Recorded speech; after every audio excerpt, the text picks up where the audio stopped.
We cannot, as a country, absorb 10 million people and still provide high-quality housing to the rest of our citizens. It just doesn't, the math doesn't work, the numbers don't make sense. The increase in housing prices and rents is clear for all to see.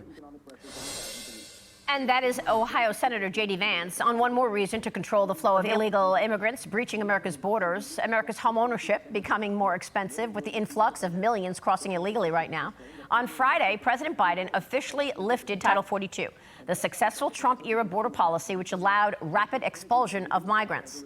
Illegal migrants. The Border Patrol Union calling the massive surge that ensued the worst sustained disaster they've ever seen, adding that President Biden is solely responsible for this humanitarian crisis.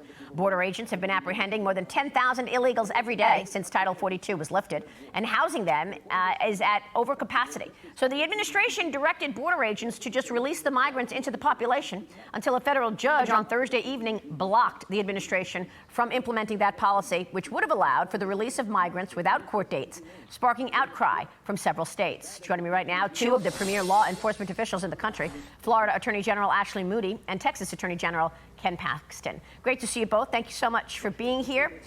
AG Moody, let me start off with you, and AG Paxton, I want you to jump in as well. Tell us what would have happened had you not won that federal ruling this week.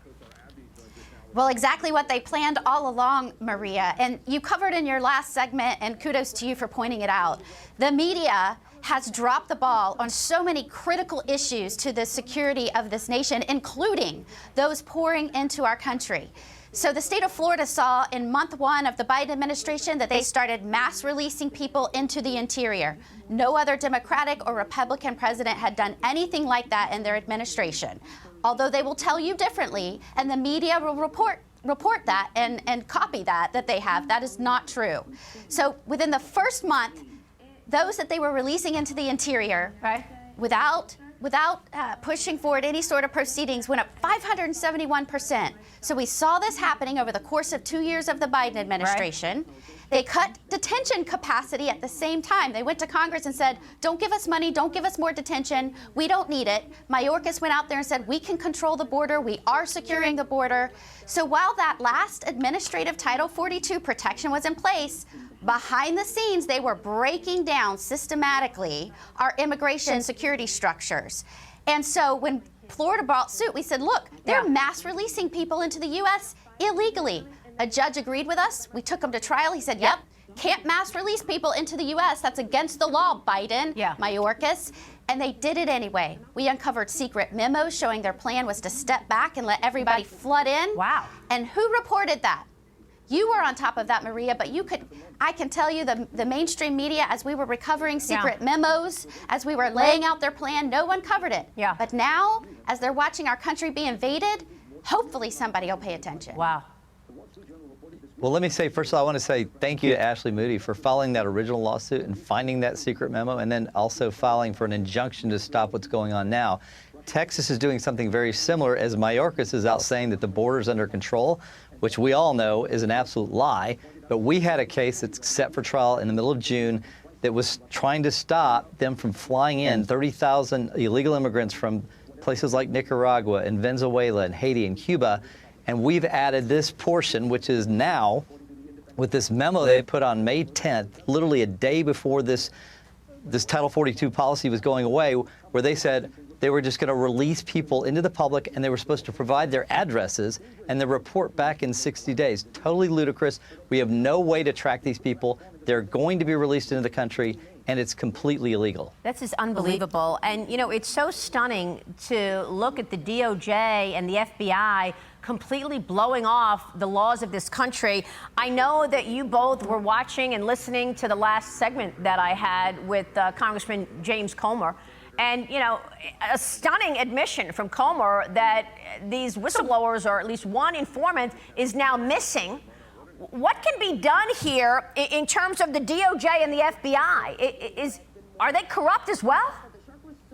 Look, I'm going to say yes. Wait, go ahead. Ken Paxton, go ahead. Absolutely. They have a job here. They're supposed to enforce the law.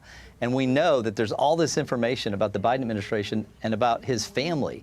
And you've got James Comer with evidence, and yet the FBI isn't even cooperating with with this oversight committee, so you know they're not doing their job. So, I mean, somewhere along the way, a president is going to have to reform what's going on in the Department of Justice and the Federal Bureau of Investigation, which have become political, and they target Republicans and they let Democrats walk.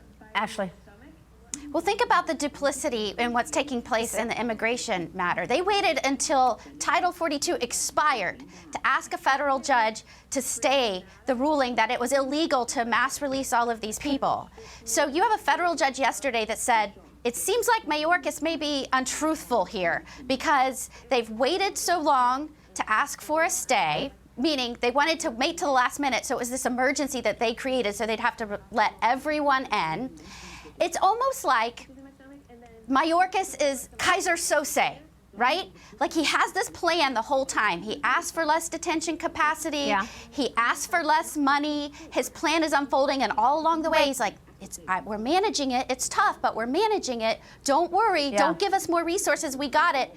Then the plan unfolds. The plan is unfolding right now. And the way we hold these federal officials is in check is Ken Paxton, myself, the other AGs around the country that are digging in, holding their feet to the fire, pushing back, and revealing their secret plans. We would never know about this if we weren't in litigation right now. Are the DOJ and the FBI corrupt?